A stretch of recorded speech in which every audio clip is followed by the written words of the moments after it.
Assalamualaikum warahmatullahi wabarakatuh. Kami dari kelompok 11 ingin mempresentasikan hasil kerjasama kami yang berjudul merancang dan mengelola pemasaran jasa. Dengan saya sendiri, Emriki Taufan, 19.051.60.481. Di sini saya akan menjelaskan definisi pemasaran jasa. Pemasaran jasa adalah proses merencanakan dan melaksanakan konsep, penetapan harga, promosi, serta untuk menciptakan pertukaran yang memenuhi tujuan individu dan organisasi. Berbeda dengan pemasaran produk fisik, pemasaran jasa memiliki karakteristik unik seperti intangibilitas, heterogenitas, inseparabilitas, dan perishability. Apa saja karakteristik dari pemasaran jasa? Di sini saya akan mulai menjelaskan. Yang pertama itu ada intangibilitas. Intangibilitas adalah jasa tidak dapat dilihat, diraba, atau dicoba sebelum dibeli. Kemudian ada heterogenitas. Apa itu heterogenitas? Adalah kualitas jasa dapat bervariasi, dia bergantung pada siapa, kapan, dan di mana jasa tersebut diberikan.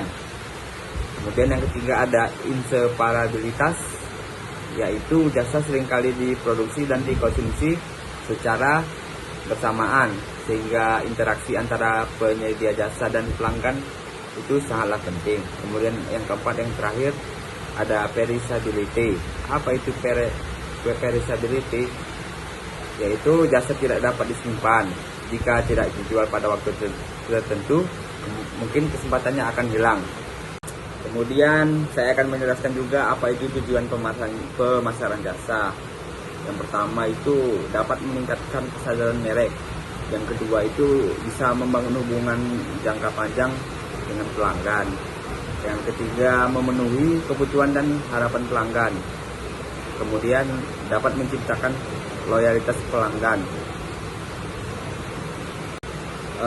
Strategi pemasaran dalam jasa seringkali melibatkan elemen pengalaman pelanggan dan kualitas layanan, sehingga itu penting untuk memahami perilaku dan preferensi pelanggan. Kemudian juga saya akan menjelaskan perbedaan utama antara pemasaran jasa dan pemasaran produk. Yang pertama itu, kalau produk itu kemudian di sini saya akan menjelaskan perbedaan utama antara pemasaran jasa dan pemasaran produk. Yang pertama itu sifat penawaran. Kalau produk itu berwujud fisik, dapat dilihat dan dapat disentuh. Kalau jasa itu tidak berwujud, berupa pengalaman atau kinerja. Kemudian kepemilikan. Kalau produk itu dapat dimiliki secara fisik oleh konsumen, sedangkan jasa itu tidak dapat dimiliki, hanya dapat dirasakan manfaatnya. Kemudian produksi dan konsumsi. Kalau di produk itu dia diproduksi terlebih dahulu, kemudian baru dikonsumsi. Sedangkan kalau jasa dan selanjutnya produksi dan konsumsi. Kalau dia di produk itu dia diproduksi terlebih dahulu, kemudian baru dikonsumsi. Dan kalau jasanya dia diproduksi dan dikonsumsi terjadi secara bersamaan. Kemudian ada produksi dan konsumsi. Kalau dia produk itu diproduksi terlebih dahulu, kemudian baru dikonsumsi. Sedangkan jasa itu produksi dan konsumsi terjadi secara bersamaan. Yang kemudian penyimpanan. Kalau produk dapat disimpan untuk digantikan nanti, sedangkan jasa tidak dapat disimpan, harus digunakan saat itu justru. Kemudian kalau penyimpanan, kalau produk itu dapat disimpan dan digunakan nanti, sedangkan jasa tidak dapat disimpan, harus digunakan saat itu juga. Kemudian standarisasinya. Kalau produk lebih mudah distandarisasi. Kalau jasa itu mungkin sulit distandarisasi karena tergantung pada penyedia jasa. Kemudian penekanan pemasaran. Kalau produk itu fokus pada fitur dan manfaat produk. Sedangkan jasa itu fokus pada kualitas layanan dan pengalaman pelanggan. Kemudian interaksi dengan pelanggan. Kalau produk itu interaksinya terbatas dia, biasanya hanya saat pembelian.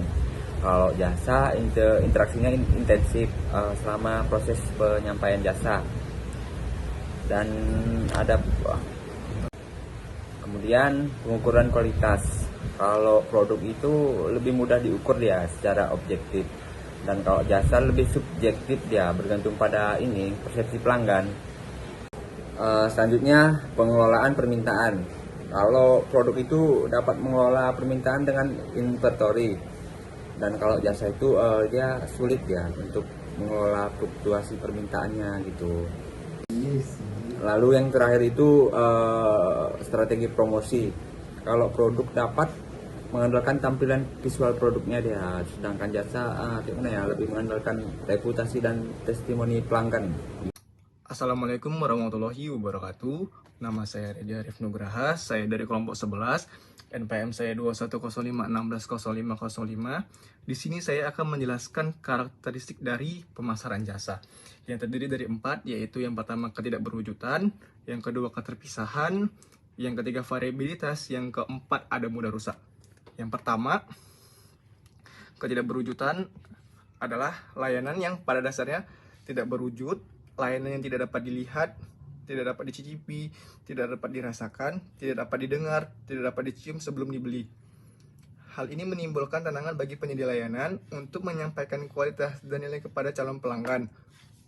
Misalnya, salon rambut yang harus memposisikan dirinya sebagai personal dan profesional, memastikan bahwa lingkungan fisiknya aman dan nyaman, serta perilaku staf yang baik dan kehadirannya yang mencerminkan nilai-nilai ini. Dan yang kedua, keterpisahan. Keterpisahan ini tidak seperti produk fisik.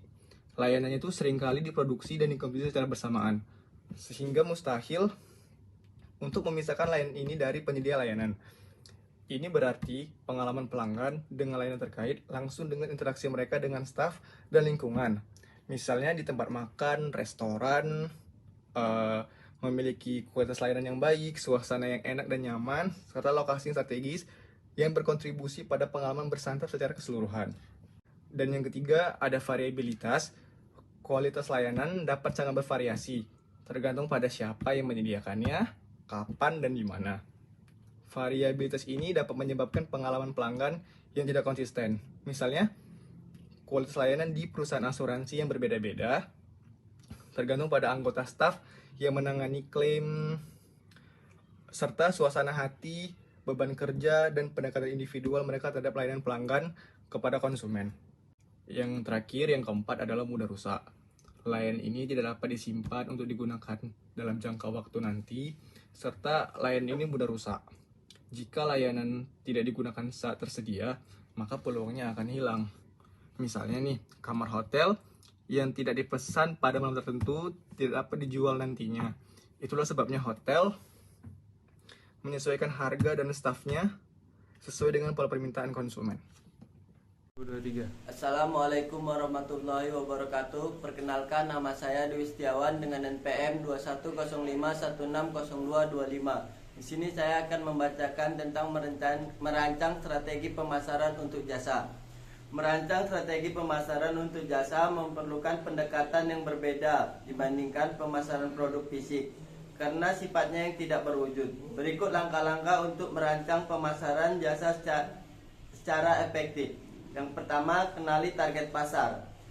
Kenali target pasar, segmen pasar, identifikasi siapa audiens, demografi dan geografi psikologis perilaku. Pemahaman kebutuhan pelanggan. Pelajari masalah atau kebutuhan yang dihadapi calon pelanggan dan bagaimana jasa Anda dapat menjadi solusinya. Yang kedua, tentukan positioning dan diferensiasi. Keunggulan kompetitif. Apa yang membuat jasa Anda berbeda? Fokus pada kelebihan yang sulit ditiru seperti kualitas layanan, kecepatan, atau pengalaman pelanggan. Nilai proposisi. Komunikasikan manfaat untuk yang diterima pelanggan jika memiliki jasa Anda. Yang ketiga, buat strategi harga. Penetapan harga. Tentukan harga berdasarkan biaya, nilai yang dirasakan oleh pelanggan, dan harga pesaing. Yang keempat, promosi jasa. Digital marketing. Gunakan seluruh digital seperti media sosial dan lain-lain. Referensi dan word. Dorong pelanggan yang puas untuk merekomendasikan jasa Anda seperti kepada orang lain. Yang kelima, pengalaman pelanggan.